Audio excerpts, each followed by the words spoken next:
Education looks like it's going to be the defining political issue of the year. At the heart of it, class sizes, and now the debate's moving to the future of intermediate schools. It seems to be taking its toll on the government too. In last night's ONE News Colmar Brunton poll, National slipping below 50% support for the first time in 2 years. The government will have a series of meetings with the sector this week, and with me now is Leckie from the NZEI. Ian, you must be pleased to see that poll showing the general public not happy with the government.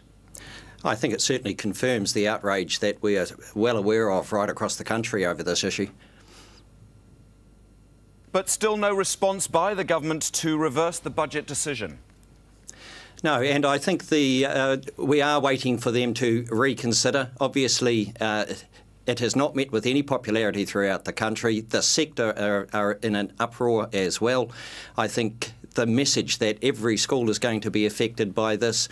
Some children will not have a teacher in front of them. Classes will be larger. The issues are paramount. The government really does need to go back and rethink and change its mind about this one. Which they've been hearing for the last week or two. But does the poll here now, after last night, strengthen your position, given the fact you're going to talks this afternoon with the government? I certainly think so, and it shows that there is a widespread support for the issue. People do think it's a voting matter, and as such they are showing their displeasure by responding as they did in the poll that came out. What do you need to hear today? Well, quite clearly we need to hear that class sizes will be maintained at current ratios, that Tech arts for intermediates, manual as many of us know it, are restored, and I think then we would be in a position to discuss how best we can make improvements to the education system. So let's talk about timeframes here. If you don't get a definitive back down by government on this, what's the next step? I mean, strike action, it seems like an extreme step at this stage, but you surely haven't discounted it, and you must surely also be starting to think about timeframes. Well, there are two things that have happened now. One is that we are talking to teachers throughout the country and looking to include class size in our collective agreements where they haven't been before.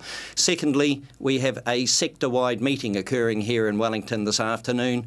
Every part of the sector is outraged, so we're looking to coordinate action that will permeate, we think, throughout the country. Quite clearly, we need to combine the interests of parents that see the needs of their children best met in smaller classes with an outraged sector that are also saying this is all about children.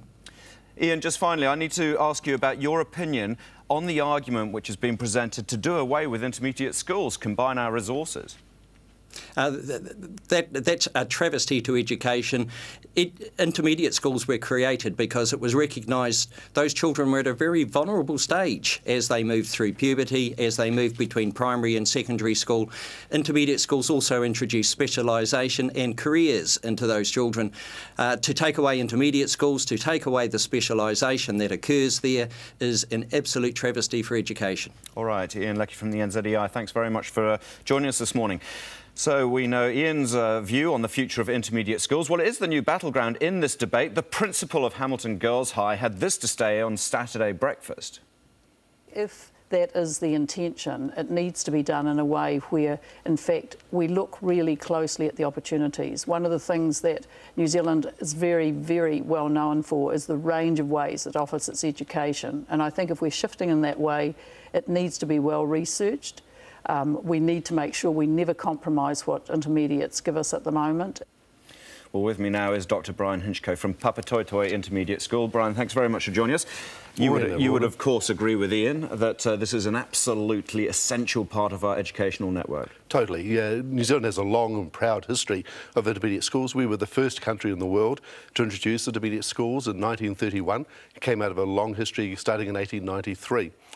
New Zealand has one of the highest ranking education systems in the world. We're around about 5th in the OECD, and every sector of New Zealand's education adds value to that. It just doesn't happen by accident.